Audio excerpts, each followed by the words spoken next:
So I'm having a chat with Chris from Less Than Jake. How are you? I'm great. How are you today? Good. Yeah, not too bad. Thanks very much.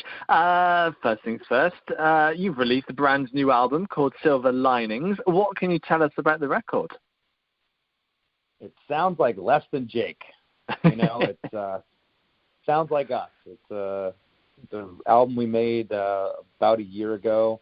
We wanted to get it out this year, and you know, we're hoping, our label was hoping we could get back out there and tour behind it, and you know, that wasn't able to happen. So, you know, the release date was going to be way earlier in the year, probably April. It got pushed back to summertime, to fall. So here we are.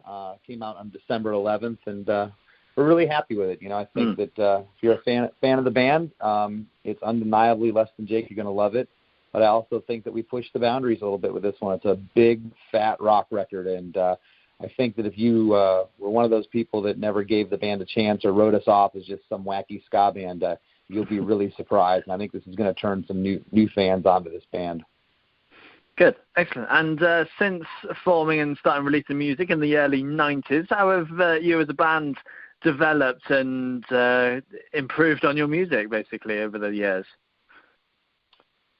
Well, you know, it's one of those things. If you stay after something for a long time, you're either going to get better or you're not. And and if you're not going to get better at something that you're doing, you're probably not going to be successful at it. So I think that you know, we continue to get better. I think we're a better live band than we've ever been, and I think we're better musicians now, just because we've had 30 years of practice under our belts. So, you know, we've definitely developed as a band, and as far as the business side of it, and going out and playing and touring, etc., we're you know, we know all the pitfalls that there ever was across a 30-year career. So it's a lot easier now to operate, because we've been doing it for so long. We know the ins and outs of the business, so to speak.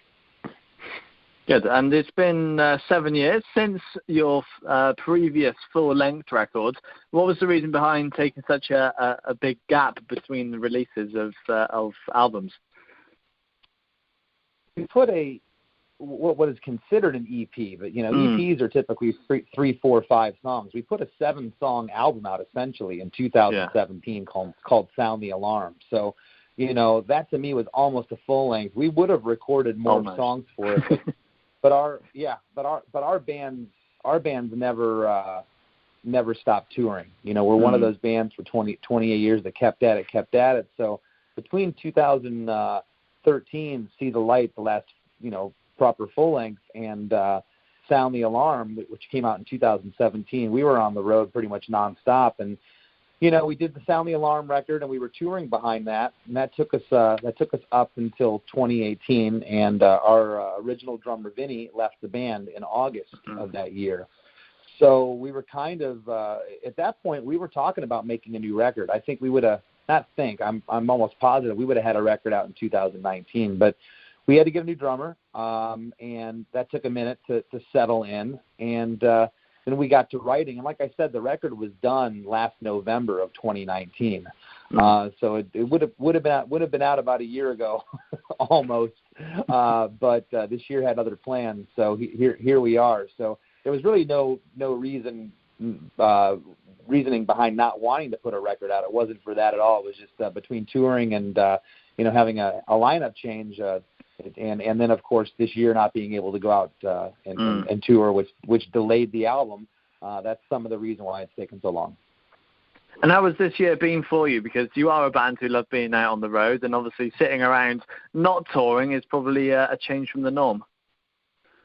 Yeah, it was different in that aspect of not being able to tour, but this has been the greatest year of my life. I'm serious. I've been able to, and that's, you know, I don't say that pompously, or I don't say it to rub it into people, because I've had a lot of friends in the music business and outside of that have had a very rough year, emotionally, financially, spiritually, etc. But you know, I was able to kind of do a bunch of stuff this year that I wasn't able to. I'm kind of an all or nothing guy. I put all my eggs in one basket, and it's really difficult to, for me anyways, to cultivate projects and do things. I don't like to do things half-assed.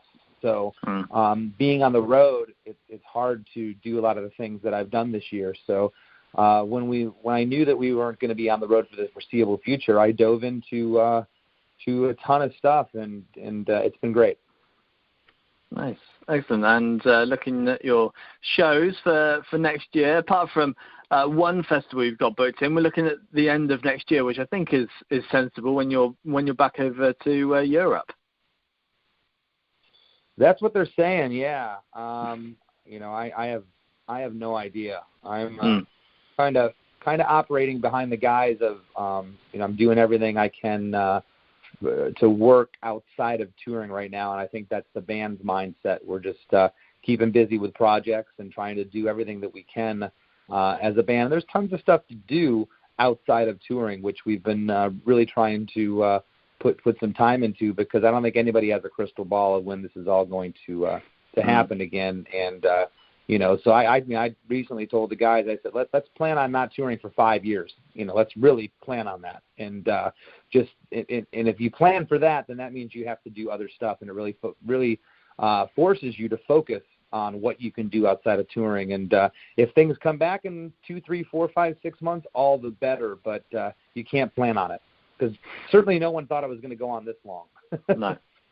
Yeah, and are you hoping to be at a few more festivals next year? Because you're a band that does do love a festival. Yeah, again, we'd be out playing right now if we had a green light to go out and play. We didn't stop touring like any other band did, because we wanted to. That's what we do, is we bring our live show across the globe, and the minute we can get back over there, we definitely want to play for sure. Good, excellent. Well, Chris, it's been great having a catch up with you. Well, thank you very much. That was quick, kind of like me in the bedroom these days. Don't print that. Don't print that. I cannot make any promises there. Well, thank you for your time. I really appreciate it, okay. And all the best. And I hope to see you next year. And to you, and hopefully we'll see you at maybe Slam Dunk or Download. I think we've seen you at before as well, or Reading, or maybe something like that. I would love to. I'd give anything to be over there at a festival right now. It would be great. It would be great. Yeah, I hope things go back to normal next year. All right. Hey, if I don't talk to you, happy New Year. Have a happy 2021. Cheers. Absolutely, and to you too. Have a good Christmas. Thank you. Cheers. Bye.